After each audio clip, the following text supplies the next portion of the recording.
Hi, this is Ushio, and today we're going to talk about Heavy Metal Warrior Xenon.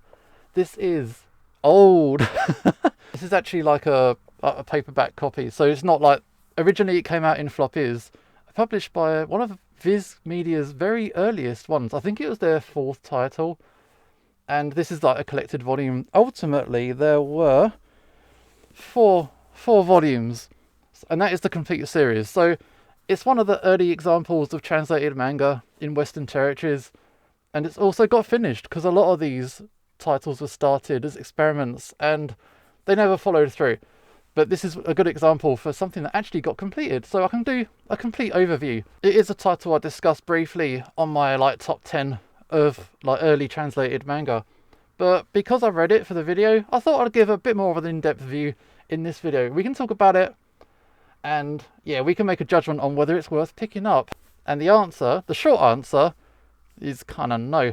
However, there is value, and this kind of manga appeals to me personally because I like the weird, super kitsch, super extreme, this kind of trash manga, but good trash. This is the stuff I like. So we'll get into the story, and you can kind of quickly tell what kind of manga this is. So there's like an airplane crashes, and a bunch of people die.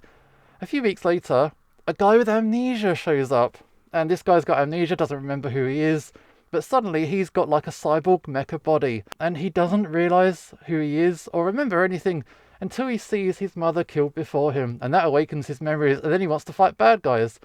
These bad guys, we don't really know who they are or what they're about, but they're bad guys, so we're going to fight them. Now he's got his memories back, he can remember the girl next door, he can remember his rival, this kind of stuff. But you got to remember, this is 1986 that it was originally wrote, and 1987 is when it came out in Western territories. So for these kinds of cliches, it's a little bit ahead of its time. It's before like Yu Yu Hakusho had the girl next door and the rival, but this predates it by a few years.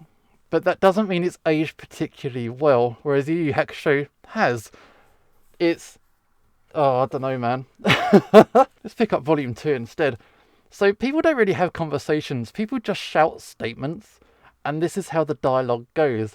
It's like, oh, what's that over there? This is a bad guy. Let's fight this. We got to do this now. Oh my god.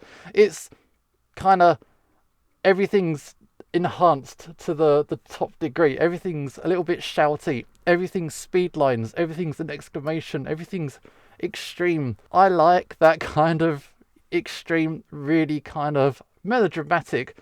It's one part action show, one part melodrama. And to be fair, a lot of the action is actually pretty good. The guy turns into like a cyborg warrior kind of person, and he starts fighting other cyborg warrior people, and they just smash each other through buildings. And the artwork for the smashing of buildings is actually really good.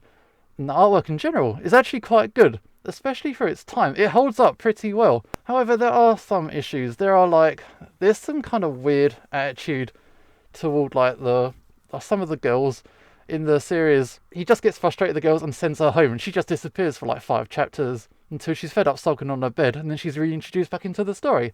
It's weird.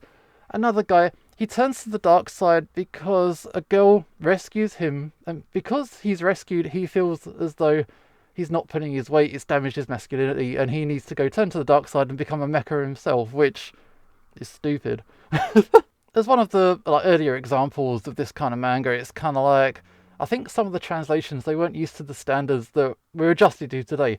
So like the Bancho dude, who's kind of like the rival, he's part of a squad, and I'm guessing in the Japanese it would be like an uenden kind of thing, like the guys who cheer and stuff.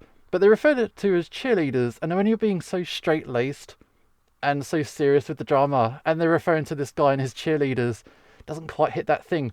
Also, when the guy's talking, like the main character is called Asuka, by the way, I should have mentioned that before.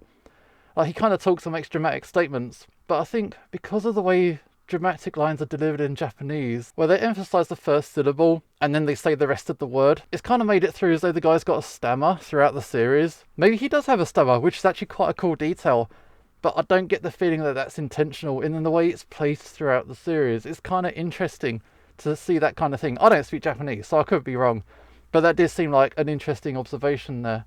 And then we get to volume 4, and in volume 4, it just kind of stops.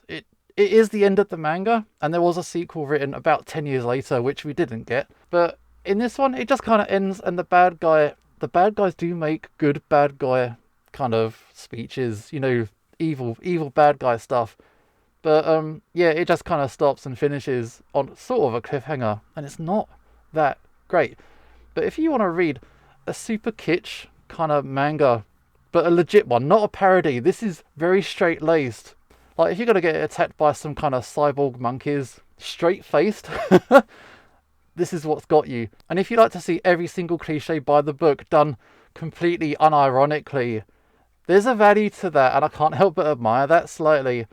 So if you see it cheap and you're curious, like a complete 1 to 4 set, it's a bit of a laugh. It is quite fun. If you see them at premium eBay prices, I would say perhaps leave it.